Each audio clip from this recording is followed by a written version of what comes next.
There was a big fire at Company X. When I heard about it, I felt like I had been hit on the head with a hammer because that's where my husband works. I hoped he was okay. I called him, praying he had escaped from the fire. The phone rang, and then I heard his voice say, "Hello. Max, where are you? Are you safe?" I was so relieved to hear him that I spoke loudly. My husband seemed annoyed and said, "Why are you talking so loud?" "I'm at work. Don't call me while I'm working." And then he hung up. Even though Max wasn't involved in the fire, his response was strange. My name is Mama. I'm 32 years old, and I'm a nurse. Work is a big part of my life. I got married 3 years ago when I was 29. I felt lucky to get married just before turning 30. I met my husband Max through a friend.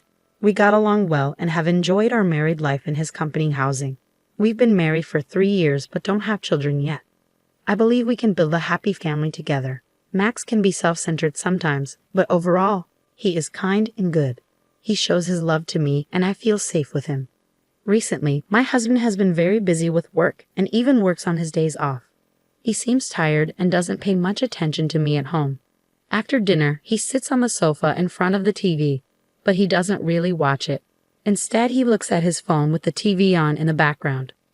When I talk to him, he just says things like, "Yeah," or "Oh." At first, I thought I might have said something to upset him, but then I decided he was just tired from his busy work schedule. Because of this, I made sure to take him lunch and prepare dinner every day. I tried to make our meals nutritious and well-balanced. Then one day, something strange happened. The day before, a coworker called and asked me to switch from the night shift to the day shift. I had originally told my husband that I would be working the night shift, so I planned to let him know about the change. But I got busy and ended up emailing him on the same day. I told him in the email that I had switched to the day shift and would make dinner and wait for him. But I didn't get a reply back. I thought he was busy at work, so I focused on my own work. But even after I finished work, he still hadn't responded. He used to reply quickly, even when he was busy, and sometimes used emojis in his texts. This time, he just read my message and didn't reply. Is he working too hard, or is this just what happens after 3 years of marriage? Feeling a bit sad, I stopped at the supermarket on my way home and bought some ingredients to cook a nutritious dinner for my husband. It was very cold today, so I decided to make a warm one-pot dish. I cut up the ingredients and waited for my husband to come home so I could start cooking right away. But no matter how long I waited, he didn't come home. He usually arrives home at 7 p.m., but when he finally got home, it was already 9 p.m. "Welcome back. You're home late. Did you do some overtime work?" "Oh yeah. But did you have to switch to the day shift suddenly?" Yeah. A coworker had an emergency. I was a bit late in letting you know." "I see. Well, I guess you couldn't help it, but it's a little annoying that you told me on the same day. I might have had plans to go out for a drink or something." "Oh, you're right. I'm sorry." I said that and turned on the stove for the pot. "Oh, you haven't eaten yet?" "No, I thought I'd wait for you." "Well, thanks, but you don't have to wait for me next time." I felt a bit sad hearing that. I waited for the hot pot to boil, and when it started to simmer, I served my husband's portion and then mine. I was starving after waiting so long and enjoyed the hot pot, thinking it was delicious. But then I noticed that my husband wasn't eating much. "What's wrong? You don't seem to be eating much." He looked a bit confused and said, "Oh yes," then added, "Actually, I was working late, and a junior colleague bought me a rice bowl, so I'm not really hungry." Okay. You should have told me that beforehand. I could have made something else or waited to cook." He seemed to notice that I was a bit upset. "All right then, put my portion in the fridge. I'll eat it tomorrow morning," he said, trying to make me feel better. Then he lay down on the couch. A few minutes later, he got up and said, "I'm going for a walk." "That's unusual," I said. He said, "I haven't been getting enough exercise lately, and since I've been working late, I need a change of pace." Then he started getting ready to go out. I felt a bit lonely sitting at the table eating the hot pot by myself, so I put my portion in the fridge too. I thought I might have eaten too much and realized my husband and I haven't spent much time together lately. I decided to join him for the walk. But when I asked, he said it wasn't good for me to walk right after eating, and that he wanted to be alone for a longer walk. So he went out by himself. I started to feel suspicious about his behavior, so I decided to follow him secretly. My suspicion turned out to be correct. As soon as I started following him, Even though I tried to call out, he walked quickly and energetically. He stopped in front of a park, which is a bit far from our house. He looked around and seemed to be talking to someone on his phone. I wondered who he was talking to. A few minutes later, a car pulled up and my husband walked over and started chatting with the person in the driver's seat. It was dark, so I moved closer to the car. I could see the driver more clearly now. She had long curly hair and glossy lipstick. It was a woman, and she was laughing happily as my husband got into the passenger seat. It hit me, he must be having an affair. By the time I thought this, the car had already driven away. I stood there stunned for a while. Then my husband sent me a text saying he had run into someone he knew and would be home a little late. Someone he knew? I didn't believe him at all. He had said he wasn't hungry because he had already eaten, but he didn't come home until after 2 a.m. He didn't even notice I was awake. He seemed tipsy and went to the kitchen for a glass of water. Lately, he's been working late only when I'm on the day shift, and it's been harder to match our days off. Yesterday he worked overtime, and today he's working on his day off. But is it really work? I can't stop wondering if he's seeing a woman I saw. I decided to look up detective agencies online and ended up requesting an investigation from the most reliable one.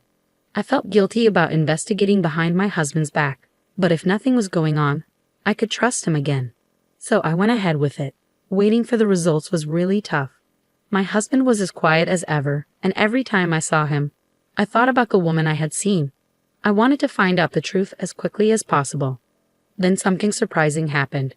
It was Saturday, and I was busy working the day shift as usual. My husband was also working on his day off. I was focused on my work, thinking that since we were both at work, I didn't need to worry about anything else. Then I heard sirens in the distance. The sound got closer and louder.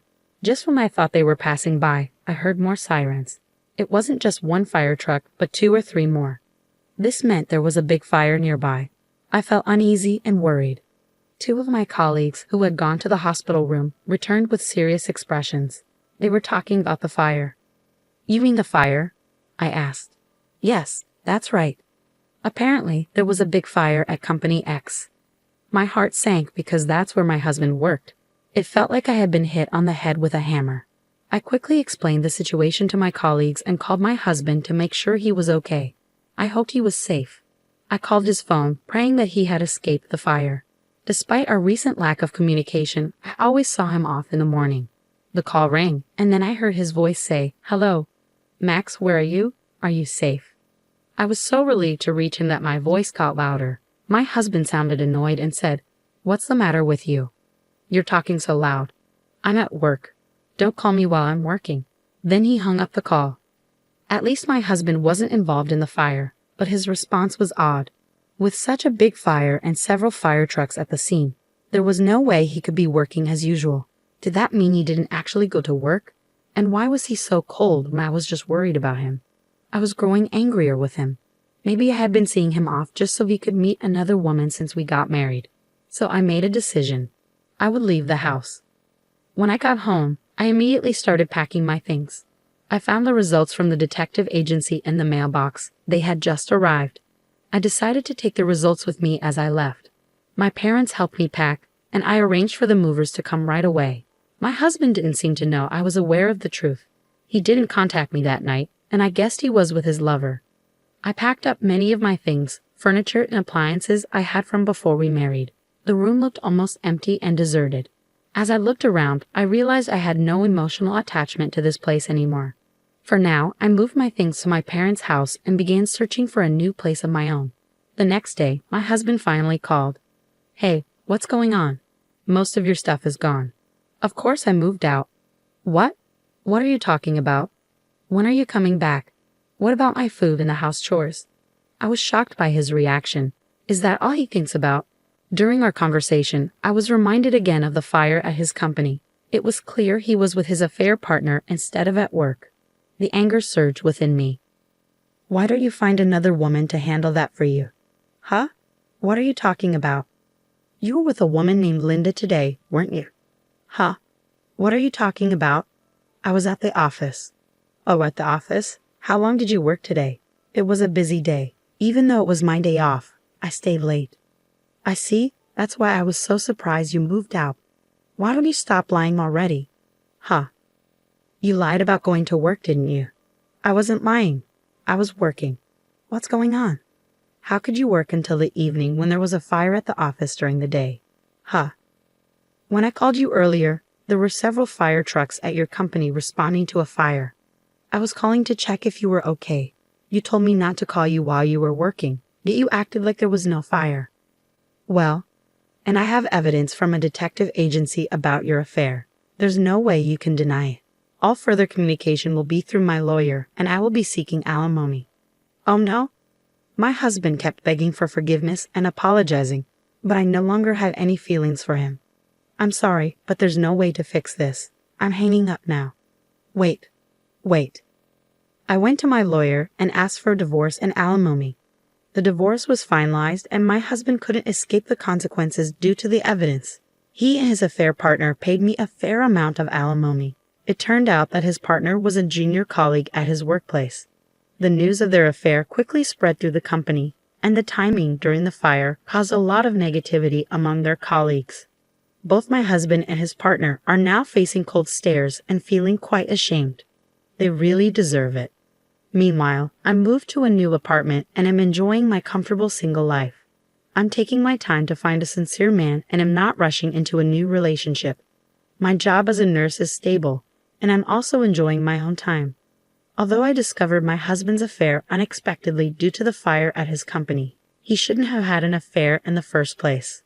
I would have found out eventually. I believe he got what he deserved. I'm now focusing on enjoying my single life and my work as a nurse.